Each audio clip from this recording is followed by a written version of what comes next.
Benriach, the Smoky 10. We've got a core range Benriach. It's peated Speyside whiskey. It has an exotic cask configuration. We're going to get into it right now. My whiskey journey has taken me to Scotland and back. I've explored whiskey education, tastings, and distilleries from Islay to Speyside. And now my journey continues here, with you, on Whiskey Whereabouts. So what do we've got? We've got 46% ABV whiskey. We've got a 10-year age statement. We've got no color added. We've got no chill filtration. That's all good.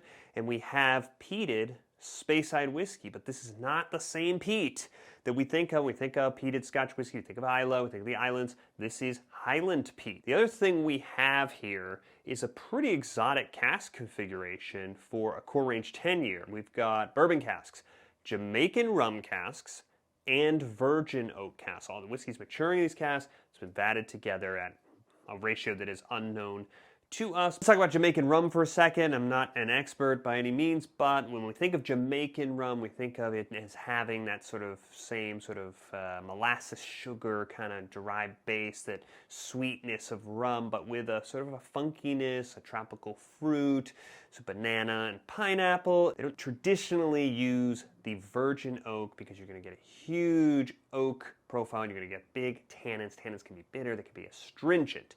And these are toasted virgin oak casks. That's about all we know about them. So if we don't normally use the virgin oak, why would we choose to use it as part of the vatting? And one of the big reasons is that it ages the spirit quickly. So you're going to get faster results out of that fresh virgin oak cask. You're going to get big vanilla and big oak flavors. All right, going in on the nose, this whiskey's had plenty of time to breathe, and the first sort of thing I note really going in there is one little sort of first wave of a little bit of heat. Even though it's 46%, it dissipates pretty quickly. What's left behind is a real toasty kind of creme brulee sweet, but it's not like creme brulee pudding. It's like creme brulee flavored pastry or cakey. There's something substantial to it.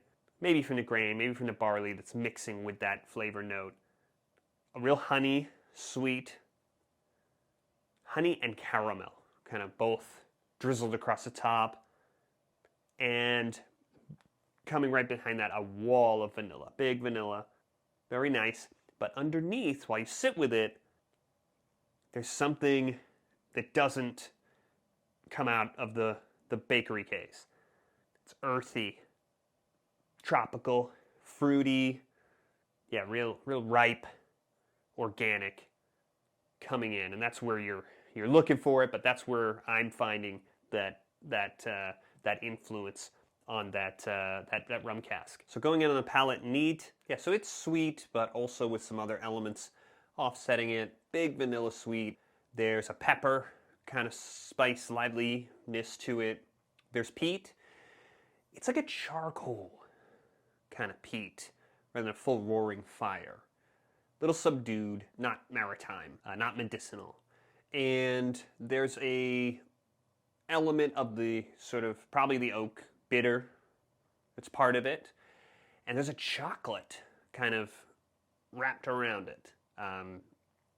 Some offsetting elements on the palate. Now let's check out the finish again. So up front on that finish, there's that peat again, that sort of charcoal peat.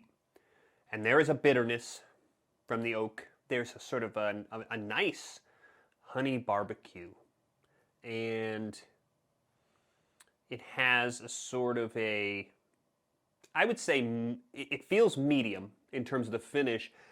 Just as you kind of feel it running out of gas, you kind of get a sort of a residual wave. So what I just described sort of passes.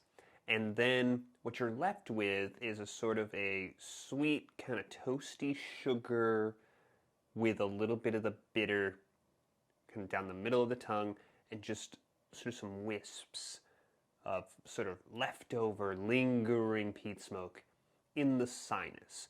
Overall, pretty balanced between these elements with the bitter, the sort of peat smoke, and all this sweetness on the other side. And now I'm going to try it with a little water. Start with that.